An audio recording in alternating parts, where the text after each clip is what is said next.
Boa noite, caríssimos irmãos. Mais uma vez aqui nós estudamos o nosso querido Evangelho através dessa doutrina que tanto nos esclarece. Hoje nós vamos nos ater a estudar essa obra maravilhosa que foi psicografada por Chico Xavier e inspirada pelo Espírito de Emmanuel. Mas antes nós vamos fazer a nossa oração.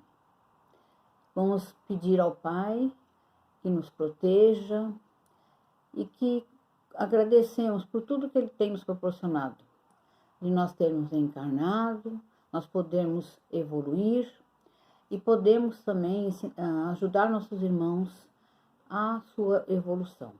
Vamos agradecer a Jesus por esses ensinamentos que nos deixou, que são tão úteis em nossa vida, tão atualíssimos, e que se nós conseguirmos segui-los, nós teremos uma vida com muita bênção, muita felicidade, e que no futuro, quando desencarnarmos, estaremos mais próximos de nossa evolução e poderemos adiantar-nos muito espiritualmente. Vamos agradecer também ao mentor do Lar Espírita Aurora de Luz, aos nossos queridos espíritos desencarnados que vêm sempre nos assistir, nos amparar, aos nossos anjos da guarda, anjos guardiões, e a todos que estão aqui presentes em suas casas, deixando um tempinho para poder assistir a esse vídeo tão singelo. Vamos fazer a oração que Jesus nos ensinou. Pai nosso que estais no céu, santificado seja o vosso nome. Venha a nós o vosso reino, seja feita a vossa vontade, assim na terra como no céu. O pão nosso de cada dia nos dai hoje. Perdoai, Senhor, as nossas dívidas, assim como nós perdoamos aos nossos devedores. Não nos deixeis cair em tentação, mas liberta-nos de toda influência do mal. Que assim seja, graças a Deus e graças ao Mestre Jesus. Então, o tema hoje, eu coloquei Paulo e Estevão, a confirmação histórica, né? Então, é muito interessante a gente estudar que foi comprovado, né? Através de várias pessoas que pesquisaram, estudaram muito, né? Da veracidade deste livro, né? Foi ditado por um espírito, mas tudo que há lá dentro foi provado que existe. Inclusive, ele foi um livro muito utilizado para, vamos dizer assim, corrigir determinadas datas que os próprios historiadores haviam se enganado, né? Muito através das estações do ano, né? Que foi, às vezes, retificado certas datas exatamente por causa do período que estavam naquela estação, então não coincidia com a data que estavam atribuindo. Isso aí já é um estudo que o próprio Haroldo Dutra Dias já confirmou, né, pelos estudos que ele fez. Paulo e Estevão é um título muito interessante, porque toda vez que se fala de Paulo em filmes ou em livros, ninguém utiliza Estevão. E na doutrina espírita nós sabemos o papel importante de Estevão para Paulo. Sempre, até no próprio breve notícia, o sumário do livro Paulo e Estevão, Emmanuel coloca que sem Estevão, Paulo não existiria. E por muitos motivos, né? Então, nós vamos ver que nós vamos fazer uma explicação do que seria se essa obra fosse um romance histórico. Então, a definição de romance é parecida com o do conto, só que o conto seria uma coisa assim mais curto, né? O tempo mais curto, menos personagens, um clímax só e um ambiente, às vezes até um ambiente só. Às vezes a pessoa passa um dia no quarto e aquele conto aconteceu naquele quarto, né? Mas o romance não, o romance tem um período muito longo, né? O tempo é muito longo, vários ambientes, vários personagens, que nem eu falei, vários clímax, pode ter mais do que um. Mas existe um problema que ele é do gênero narrativo como conto, só que ele tem um toque de ficção, né? Então, uma das características dele, que ele tem, ele é uma narrativa ficcional. Então, quando a gente fala que Paulo Estevão é uma narrativa, é um romance histórico, nós estamos afirmando que é uma narrativa ficcional. E nós, como espíritas, e aqueles estudiosos que se dedicaram a provar que não é uma história ficcional, que é uma história verídica, classificam-no como uma obra histórica. Então, nós temos a tese do doutor André Ricardo de Souza, da Universidade Federal de São Carlos, professor lá de Sociologia, e ele foi estudioso profundo nesse assunto. E ele comprovou, né, que a história, ela é verídica, né, e ela tem muitas informações históricas, até de vestimentas, do como que o povo se comportava naquela época, os costumes do judaísmo, né? Então, tantas coisas ali de informação, é um livro riquíssimo, e ele resolveu estudá-lo com profundidade, pesquisar, e ele fez essa tese, né? E nessa tese ele também, ele menciona que esqueceram do Estevão, né? Quando a gente assiste a um filme ou lê um livro, o Estevão não tem o destaque. E a gente sabe que o Estevão foi muito importante nessa passagem de Paulo, nessa evolução de Paulo, né? E ele fala que o doutor Rômulo Joviano, que foi o patrão do Chico Xavier, da Fazenda Modelo, ele fala assim: Paulo Estevão é um manual do trabalhador cristão, mas é mesmo, porque ali nós temos várias lições, né? Então, é um livro que tem várias passagens, ele tem muita ação, né? É um livro, uma narrativa dinâmica, e a gente enxerga, quando você está lendo esse livro, você enxerga as cenas, ele é cinematográfico, né? E quando foi passado para Chico Xavier, ele tinha aquela tela mental em que ele enxergava e ele transcrevia o que ele enxergava. Era como se fosse no cinema mesmo, né? A espiritualidade proporcionou isso para ele, né? E está fazendo agora, em 2022, no dia 8 de julho, que essa obra foi editada. Ela foi editada em 8 de julho de 1941, então 2022 ela está fazendo 81 anos. Mas é uma obra que vale a pena ler, vale a pena estudar, e até ela tem que ser lida muitas vezes, mais do que uma vez, porque ela tem tantas situações, e em cada situação ali nós temos uns exemplos maravilhosos, né?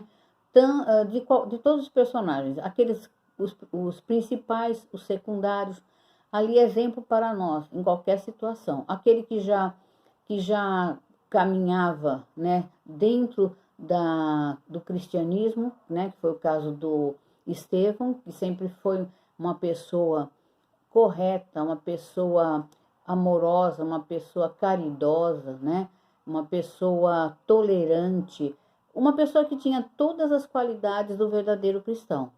E Paulo, né, que era Saulo, perseguiu os cristãos, mas que depois, quando ele encontrou Jesus, né, Jesus já tinha desencarnado, ele não conseguiu conhecer Jesus pessoalmente, mas ele estava para ir em Damasco para perseguir Ananias, porque ele ficou assim com raiva de Ananias ter levado a ex-noiva dele, né, para a doutrina, e achou que por causa disso que a vida dela foi piorando, que ela adoeceu e desencarnou.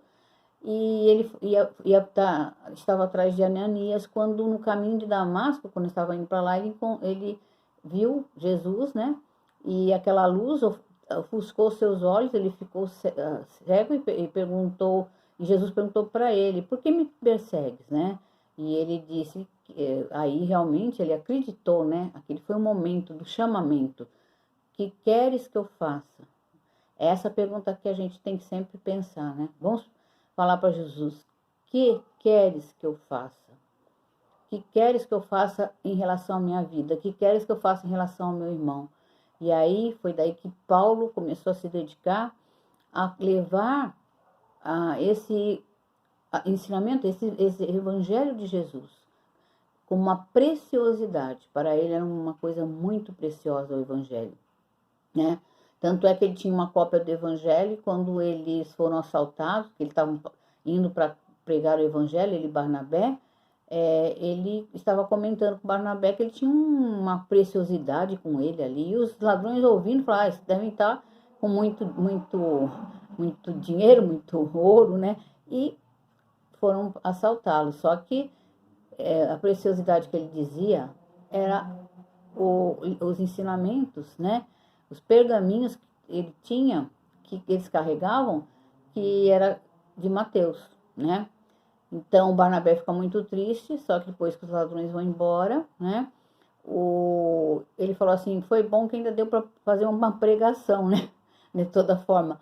Mas ele tinha escondido na túnica dele os pergaminhos que o mestre dele, né? Na época do judaísmo, o Gamaliel, havia dado para ele, que havia recebido de Simão Pedro. Simão Pedro deu para Gamaliel, Gamaliel deu para quando estava para já desencarnar, atribuiu essa preciosidade para Paulo, e Paulo guardou aquilo como uma relíquia, né? E é uma relíquia. Para nós tem que ser também uma relíquia. O evangelho é uma relíquia, né? A doutrina é uma relíquia. São as preciosidades que nós temos na nossa vida. E é uma preciosidade que somente você, vivenciando essa doutrina, estudando, né? Tentando aplicá-la no seu dia a dia, que é o mais difícil, né? Que você vai ver que é a maior preciosidade que nós temos. É uma preciosidade que não tem como dar um valor, né? Aliás, não tem como dar um preço. E o valor dela é infinito. Quem está dentro da doutrina reconhece que a gente teve o chamamento, como Paulo teve. Às vezes a gente uns tiveram bem cedo, às vezes a própria família já era engajada no espiritismo, então ela já fazia com que os filhos, né, se engajassem, fizessem evangelização e estudassem já desde novos, né, já fossem entendendo o que Jesus passou para melhorar a nossa vida. Não que a gente não vai ter problemas, não vai ter sofrimento, mas passar essas coisas com muito mais leveza, né? Com fardo mais leve, porque com Jesus o fardo fica mais leve. Então, a doutrina, ela é uma riqueza que nós recebemos, assim como Paulo recebeu essa riqueza do evangelho, né? De Gamaliel e toda a sua transformação. Então, essa transformação que ele conseguiu, essa transformação que nós temos que usar para nós, né? E, como eu falei, não é um romance histórico. Ele, na verdade, ele é uma obra histórica. E é uma obra por quê? Porque ali tudo é comprovado, né? E o ensinamento que passa ali, além dos costumes da época, é tanta informação que a leitura dele tem que ser feita muitas vezes. Cada vez que você lê, você encontra alguma coisa que você não percebeu na sua primeira leitura. Então, ele tem que ser lido sempre. Chico Xavier, ele comentou com as pessoas que conviviam com ele que essa obra histórica, Paulo Estevão, foi a que ele mais sentiu, assim, prazer de escrever. Depois ele falou que é a Boa Nova e depois a Carta de uma Morta, que foi escrita através do espírito da mãe dele, né, Maria João de Deus. Mas essa obra foi para ele, assim, um marco na vida dele. Ele se emocionou muito, ele chorou muito quando a escreveu, né? E então nós temos também, como espíritas, valorizarmos essa obra e sempre lermos, né? Estudarmos, montar um grupo de estudo desta obra, porque ela é muito importante dentro da nossa doutrina, né? E o Chico, ele escreveu 528 obras, né? Mas aí, que nem eu falei, o destaque está nessa obra aí. Esse professor que fez essa tese, ele realmente achou que nós espíritas valorizamos Estevão, né? Mas em outras obras, o Estevão, ele é assim um secundário, um personagem secundário.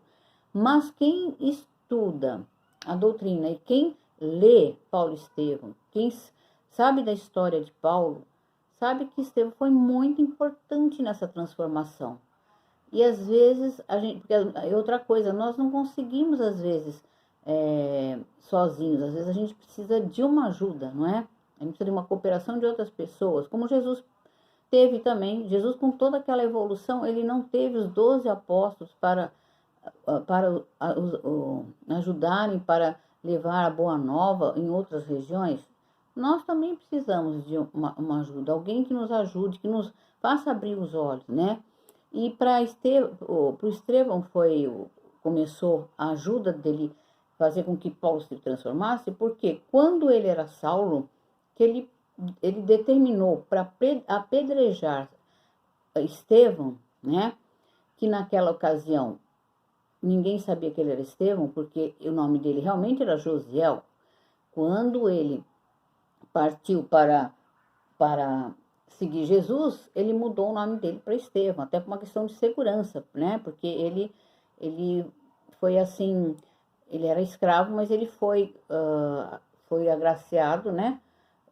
Por uma pessoa em que ele fez o bem, que agora não vou contar, mas é muito linda a história dele, ajudando Sérgio Paulo, que concedeu para ele a liberdade, né? Mas só lendo mesmo, não é? São partes do livro assim que são maravilhosas. Mas esse Estevão, né, que na verdade era Josiel, era irmão da mulher que Paulo amou, mas um amor mesmo, um amor muito grande, muito puro. Jesus já via no Paulo, né, que era Saulo, as possibilidades dele virar cristão e dele levar esse cristianismo, que a gente fala cristianismo nascente, segundo Emmanuel, Emmanuel não gosta muito do termo cristianismo primitivo, que ele acha que leva a uma interpretação de uma coisa atrasada. Então ele usa muito cristianismo nascente, o Emmanuel, né?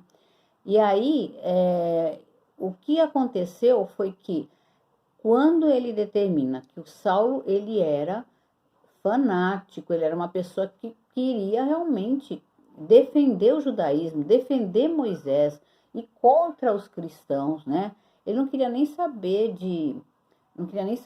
o que o cristianismo pregava. Não, ele achava que o cristianismo estava indo contra o judaísmo, contra as leis de Moisés, e Jesus não veio para mudar a lei, ele veio complementar, né? E aquilo que não servia mais, ele já tinha substituído, né? Como olho por olho, dente por dente. Não era justo ter isso aí. Ele era da lei do amor. Pelo amor se consegue muitas coisas. Não por agressividade, por violência, né? Por vingança também.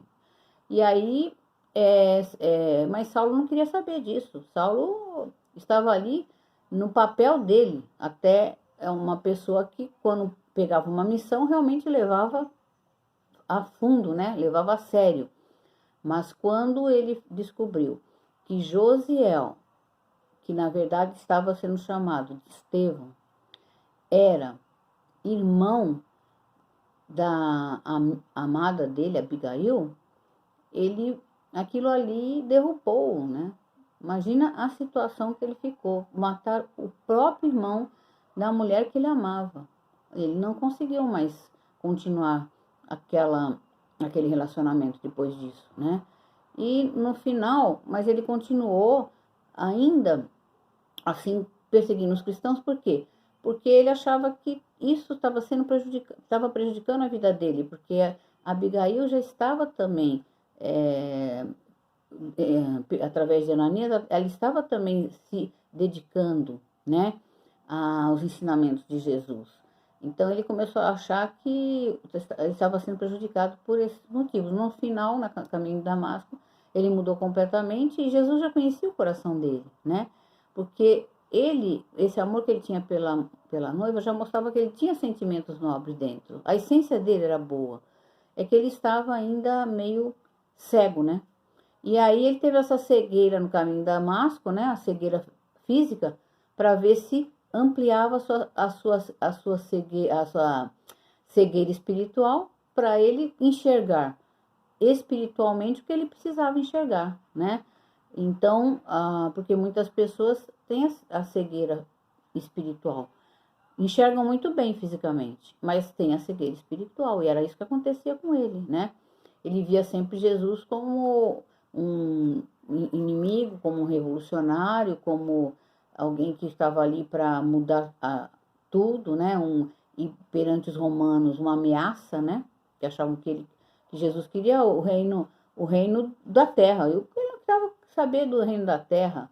O meu reino não é deste mundo. Tantas vezes ele falou, né? E também Jesus não admitia as hipocrisias, né? As hipocrisias dos fariseus que ficavam mostrando uma lei que eles mesmos não cumpriam, né? Então ele chamava eles de hipócritas, eram hipócritas mesmo. Mas então, e o Estevão, ele foi o primeiro mártir do cristianismo. Não, minto, ele não foi o primeiro mártir. Ele foi mártir do cristianismo, mas o primeiro mártir não chegou a ser ele, não. E colocam às vezes como primeiro, mas não. Antes dele existiu um outro seguidor de Jesus que foi mártir, né? Então nós temos nessa obra muitas situações que foram comprovadas, né? E por isso que esse professor, ele fez até por causa de muitas críticas, né? Ele falou que às vezes os próprios espíritas não acreditavam, não. Achavam que isso aí era uma historinha inventada. Não achavam que era uma história verídica. E no próprio livro do Paulo Estevão, o Emmanuel fala assim, que desde já vemos os críticos consultando textos e combinando veículos para trazerem à tona os erros do nosso tentame singelo. Aos bem-intencionados agradecemos sinceramente por conhecer a nossa expressão de criatura falível. Olha só a humildade dele, né? Declarando que este livro modesto foi grafado por um espírito para os que vivam em espírito. E ao pedantismo dogmático ou literário de todos os tempos, recorremos ao próprio Evangelho para repetir que se a letra mata, o espírito vivifica, né? Porque tem uns que se apegam à letra ali. Então, aqueles que tem o pedantismo dos dogmas literário, né? Ficam discutindo isso. Ele foi assim simples no que disse, né? Mas já falou tudo. Então a gente já percebeu que ele sabe que ia ter muita crítica. Muitas pessoas iam, historicamente, muitos historiadores iam criticar, falar que aquilo não é verídico, que durante aquele período não era assim, que não aconteceram certas coisas, e no final, depois, tudo foi provado, né? Então, a gente sabe que é um livro que ele tem que ser aprofundado. Eu não vou fazer resumo, porque ele tem que ser lido realmente, e ele tem que ser dividido em vários temas, assim, para se tratar, né? Se a gente for tratar somente de Paulo, se a gente for tratar da transformação dele, se a gente for tratar das qualidades do Estevão, que é um ser tão iluminado, né? Que a gente sabe que na evolução espiritual, Estevão estava muito além, muito mesmo. Tanto é que quando Paulo desencarnou, no mundo espiritual, eles foram lá receber Paulo, o Estevão, Abigail e Jesus. Olha o quilate desses espíritos, junto com Jesus recebendo Paulo no mundo espiritual. Então, são exemplos para nós, para a nossa vida, que nós temos que levar, né, em certas atitudes o que a gente não deve fazer, né, que o Saulo, em certas atitudes, quando ele perseguia os cristãos, a gente, lógico, né, teria muitas críticas a fazer, né. Depois, na sua transformação, ele começou a valorizar as coisas que realmente tinham que ser valorizadas. Ele começou a trabalhar como tecelão, né, a não ter tanto orgulho, tanto poder, e se tornou uma pessoa simples, assim, que respeitava os menos favorecidos, diferentemente como ele pensava antes, né? Que antes ele dava valor às pessoas pelo poder, pela posse. Ele acabou sendo afastado dos amigos, porque os amigos não pensavam mais igual a ele, porque os amigos só o bajulavam quando ele tinha poder. Depois que ele se tornou Paulo, para eles ele não tinha mais valor nenhum, né? E como a doutrina ensina, dai de graça que de graça recebeste. Então, a gente vê que Paulo se sustentava com o trabalho de tecelão, em qualquer circunstância. Mas nunca usou a Casa do Caminho, qualquer lugar, as igrejas que ele ajudou, né, a fundar, nunca com a intenção de angariar fundos para ele. O dinheiro que era recolhido era para ajudar as pessoas que estavam ali necessitadas, doentes, ou que estavam passando fome, né? Então, ele já estava se modificando, já estava vendo que o material não era para ele usufruir sozinho, como ele fazia antes, ter todo aquele conforto, toda aquela pompa, né? Era para ele dividir com os menos favorecidos. E ele seguiu direitinho esse caminho, né? E foi um aprendizado que ele levou, e até por causa das qualidades dele, né? Dele ser sempre tendência a fanatismo, que ele já era no judaísmo, ele também foi fanático em relação a Casa do Caminho com Tiago Menor, né? Tanto é que eles acabaram, eles tinham uns atritos, porque o Tiago Menor, ele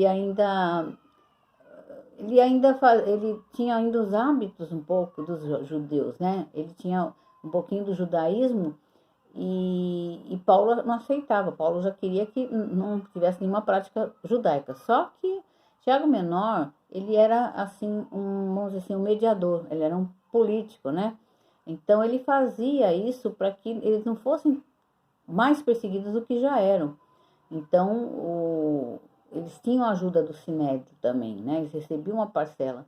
E aí eles ficavam mais protegidos, porque senão eles iriam sofrer todos os danos. Então, o Tiago Menor, ele também foi responsável por conservar, né, tudo aquilo, a Casa do Caminho, exatamente porque ele fazia esse medianeiro. Ele dava a impressão que ele não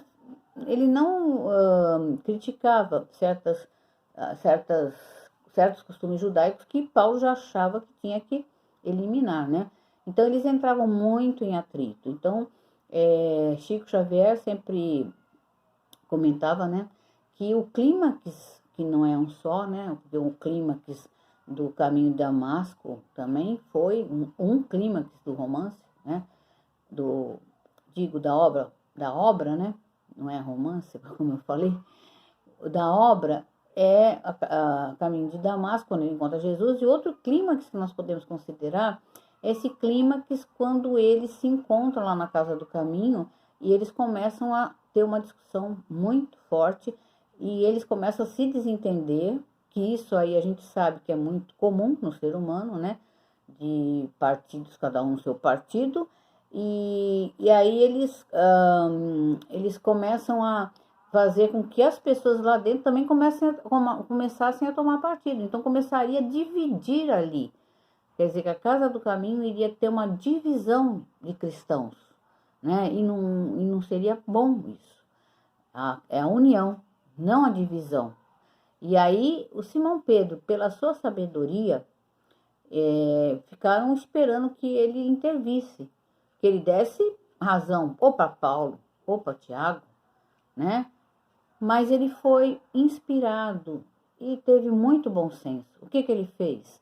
Ele falou assim que quem era ele para opinar quem estava certo ou errado? Se o próprio Simão Pedro negou Jesus 3 vezes. Se eu próprio neguei Jesus três vezes, como é que eu vou, né, palpitar sobre isso? Não tem nem esse direito. Aí eles ficaram pensando bem e viram que realmente tinha razão. Tem que ter a união, não a separação. E é isso que nós temos que ver para a nossa vida. São exemplos e são fatos históricos e não ficção. Esse livro é maravilhoso, que todos possamos ler, aprender, reler sempre, levarmos para a nossa vida e passarmos adiante, porque uma das caridades que nós temos é passar a doutrina espírita para frente, não deixar ela parada, como fizeram os apóstolos, como fizeram todos aqueles que trabalharam para Jesus e que nós temos também essa função de passar.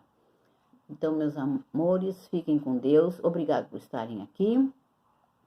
Que nós possamos ter em nossa casa muita saúde, paz, harmonia e que vivenciemos o Evangelho em todas as situações nessa encarnação.